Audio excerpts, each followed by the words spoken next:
അതുകൊണ്ട് എൻ്റെ ശബ്ദം കേൾക്കുന്ന പൊന്നു മുഅ്മിനീങ്ങളോട് പറയാനുള്ളത്, ഒരു മകളുടെ കാര്യമാവട്ടെ, മകൻ്റെ കാര്യമാകട്ടെ, ആരുടെ കാര്യമാകട്ടെ, ഉള്ള കാര്യങ്ങൾ മാത്രം പറഞ്ഞുകൊണ്ട് മാത്രമേ കല്യാണം കഴിച്ചു കൊടുക്കാൻ പാടുള്ളൂ.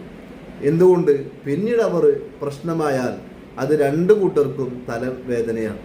അതുകൊണ്ട് അങ്ങനെയുള്ള അവസ്ഥ ഉണ്ടാക്കരുത്. കുറച്ച് കാലങ്ങൾക്ക് മുമ്പ് ഒരേപോലെയുള്ള മറ്റൊരവസ്ഥ ഉണ്ടായി.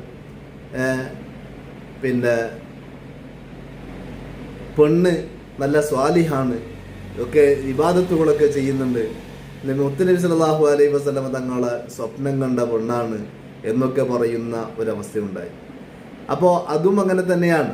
മുത്തുനബി സല്ലല്ലാഹു അലൈഹി വസല്ലമ തങ്ങളെ സ്വപ്നം കണ്ടാൽ അത് നബി തങ്ങൾ തന്നെയാണ്. എന്നാൽ നബി സല്ലല്ലാഹു അലൈഹി വസല്ലമ തങ്ങളാണെന്ന് പറഞ്ഞ് വിശ്വസിക്കുന്ന രൂപത്തിലേക്ക് ഷൈത്താൻ അത് എന്താക്കും?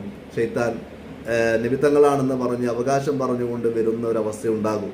എന്നാൽ ആ കണ്ടത് നബി തങ്ങളെ തന്നെയാണോ എന്നറിയണമെങ്കിൽ ആ കണ്ട സ്വപ്നത്തിൻ്റെ വ്യാഖ്യാനം, ആ കണ്ട സ്വപ്നങ്ങൾ അത് അറിയുന്ന പണ്ഡിതന്മാരോട് ചോദിച്ച് മനസ്സിലാക്കിക്കൊണ്ട് മാത്രമേ ആ സത്യമാണോ, അത് തങ്ങൾ കണ്ടത് തങ്ങളെ തന്നെയാണോ എന്നറിയണമെങ്കിൽ അത് അറിയുന്ന പണ്ഡിതന്മാരോട് ചോദിച്ച് മനസ്സിലാക്കിയാൽ മാത്രമേ ആ പെണ്ണ് കണ്ട സ്വപ്നം അത് നബി തങ്ങളെ തന്നെയാണെന്ന് പറയാൻ പറ്റും.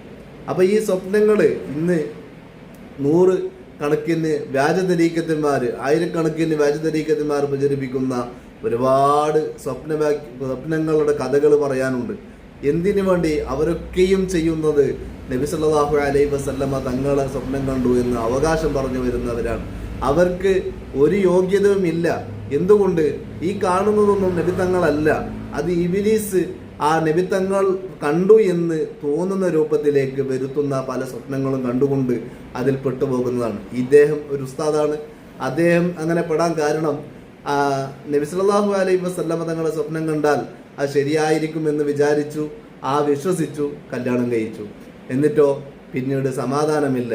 ഒരു നന്മയും, ഒരു പെണ്ണിന് വേണ്ടുന്ന, ഒരു മുഅ്മിനിന് വേണ്ടുന്ന ഒരു നന്മയും ആ പെണ്ണിൽ നിന്ന് കാണാതാകുമ്പോൾ ഇദ്ദേഹം പിന്നീട് ഖേദിക്കേണ്ടി വന്നു. അപ്പോൾ ഒരിക്കലും ഒരു കാര്യത്തെക്കുറിച്ചും അങ്ങനെ പറയുന്നത് കേട്ടുകൊണ്ടും ഇല്ലാത്ത കാര്യങ്ങൾ പറഞ്ഞ് പ്രചരിപ്പിച്ച് ഒരാളെ കല്യാണം കഴിച്ചു കൊടുക്കാനും പാടില്ല. നല്ല നിലക്ക് ഉള്ള കാര്യങ്ങൾ പറഞ്ഞുകൊണ്ട് മാത്രമേ കല്യാണം നടത്തി കൊടുക്കാൻ പാടുള്ളൂ. അത് പെണ്ണിൻ്റെതാണെങ്കിലും ആണിൻ്റെതാണെങ്കിലും ഉള്ള കാര്യങ്ങൾ പറഞ്ഞ് മനസ്സിലാക്കി അതനുസരിച്ച് പൊരുത്തപ്പെട്ടു പോകാൻ പറ്റുന്നവർക്ക് മാത്രമേ കല്യാണത്തിന് മുൻകൈ എടുക്കാൻ പാടുള്ളൂ എന്നാണ് ഞാൻ പറയുന്നത്.